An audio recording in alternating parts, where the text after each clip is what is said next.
In November, the coloneldax band played at the amazing Junkfest, and not long after our set, I slipped on a dance floor and dislocated my ankle and broke it in 3 places. TLDR, my new EP, my first EP in fact, is out now, and you can listen to it by clicking the link in my bio or typing coloneldax into Ask Jeeves. Have a listen now, or you can stay here and watch me give you some mystique erasing backstory and then go and have a listen to it. Are they gone? Okay. After the surgery, I couldn't walk or stand for 8 weeks or drive for 12. I had to get around by Zimmer frame or by sliding around on my ass like a dog with worms. I had to cancel all my gigs because it's my bass drum ankle, and I got signed off work for a month and a half. For a month and a half? So I made some music, and I'm going to tell you about it.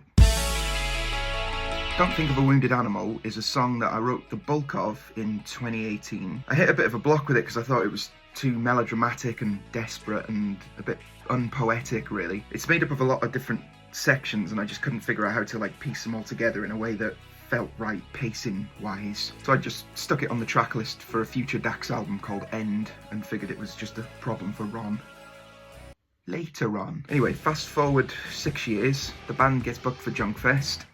I want to debut a new song at it, so I pick it out, blow the dust off and finish writing it. The band loved it, and at the gig, amazingly, it went down a storm.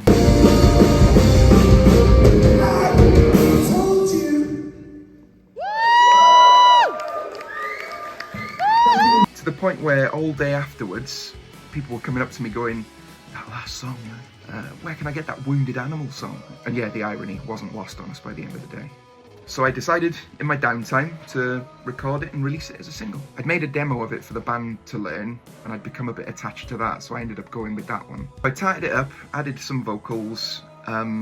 Vocals were pretty gnarly to record because it's a song about feeling sort of alone and isolated, so I didn't want to double track the vocals. I wanted them to sound more solitary, and I almost always double track vocals because I got a weak voice, I think.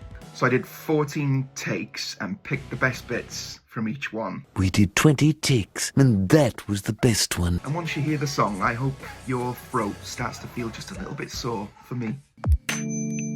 Wounded Animal wasn't the first thing that I made during the dark times. The first time I managed to shimmy my way down to the desk, I decided to make something electronic. I normally make songs that sound like they were played by a band, because, then they can be played by a band. But since no one was sure if I'd ever be able to drum again, I decided to just program a load of clicks and pops and process sounds, a few of these. Because of the way I had to keep my leg elevated, I had to lie on my back with the keyboard on my chest. I played 3 chords, realised that this wasn't going to work, so I just looped them and then made the rest of the song essentially with just one hand on the mouse, Stephen Hawking style. I grabbed a mic and just started singing the first tune and words that came into my head. So what you hear on the EP is actually just that, warts and all. You can hear me sort of losing balance on the chair at one point. At one point you can hear my doorbell going off. And then the lyric after that is about the doorbell, because I was trying to think of things to say. I processed the vocals in a manner inspired by Urban Flora, which is an EP by Alina Baraz with Galimatias, and it's just brilliant. I don't think it's a popular opinion, but I actually really like auto-tune if it serves the song. Likewise, the guitar on the track is just a first take improv. I'm no guitarist, as you'll hear, so I just deleted all the horrendous noodles and kept in the they'll do ones. I added a kind of double time house break in the middle just to kind of break the pacing up a little bit, and when I first heard it I laughed my head off because I just thought it was so silly.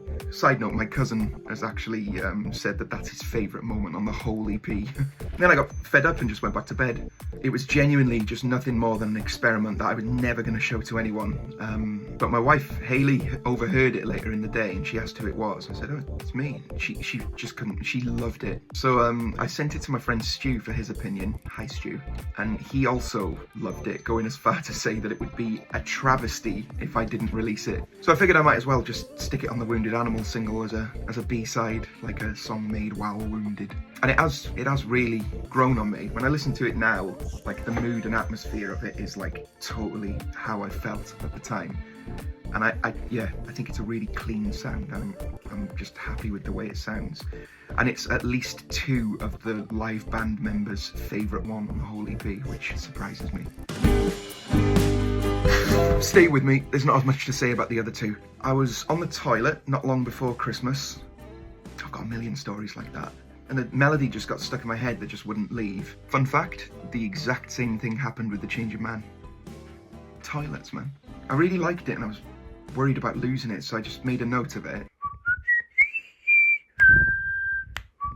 Then I slid down the stairs and played it into the computer with the acoustic guitar and a few MIDI accoutrements. And I was certain that I'd heard it somewhere before, and then I realised I'd heard it in a dream years ago. It was a really long dream, and it's still, I think, the most significant dream I've ever had in my life. And at the time, I wrote it all down, and I mapped out a sequel to This Is Not a Dream based on it, but it had always bugged me that I could never remember the music from the most beautiful moment in the dream, which was where a friend and I were sat just as old men, 100 years old, with our mums who were the same age as they are now.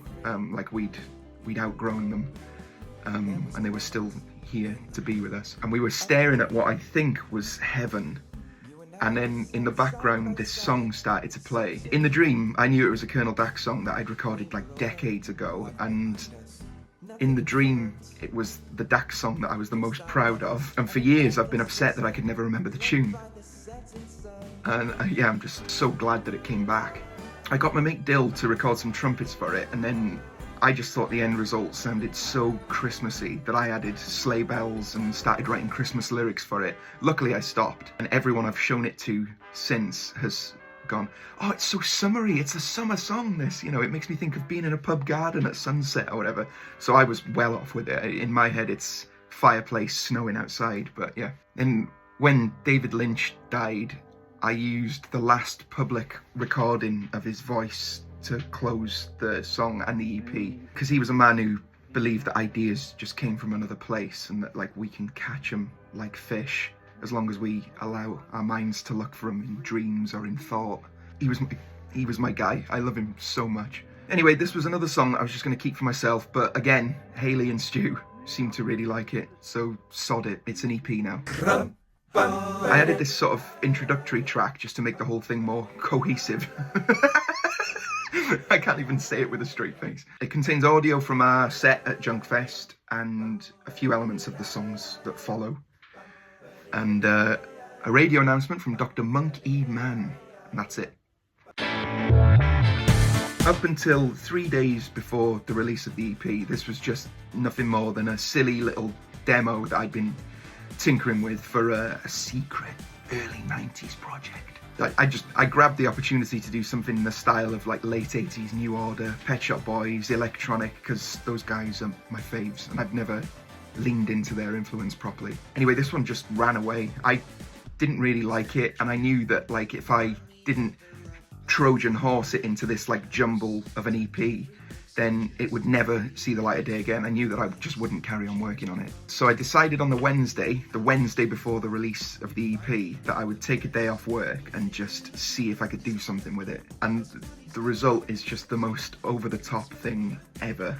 People will either love it, it'll be their favourite, or they'll absolutely detest it, and I am here for both. I'm still frazzled by it, and I just think it's an absolutely hilarious last-minute addition. If nothing else, I think it improves the pacing of the EP as a whole, and it features the recording debut of my wife Hayley on backing vocals. I've just got to step in here and say that the guitar solo at the end of Ecstasy, or near the end of Ecstasy, came from a point where I realised that Bill didn't appear on the EP at all, playing the guitar, so I needed something from him, so I just said, can you just give me some madness in G, please? And he set his guitar up. I said I want a wah-wah pedal on it. He plugged it into his computer to see if it'd work. And then he sent me this video.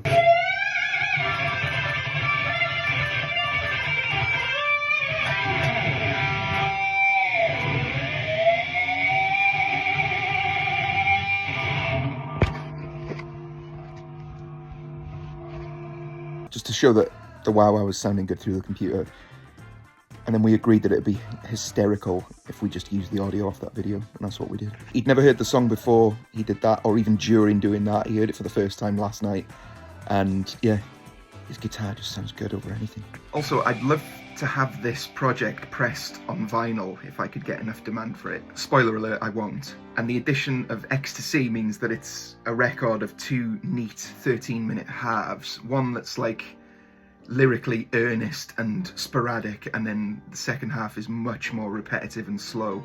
So I see the whole thing almost as someone who's going through some mental turmoil, then thinking about it, and then calming down.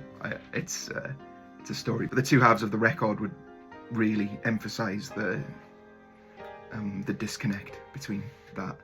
And that's the EP. You probably didn't need to know all that info, but there it is. Thanks for sticking around, both of you. Now, go and listen to it. Don't think of it, wounded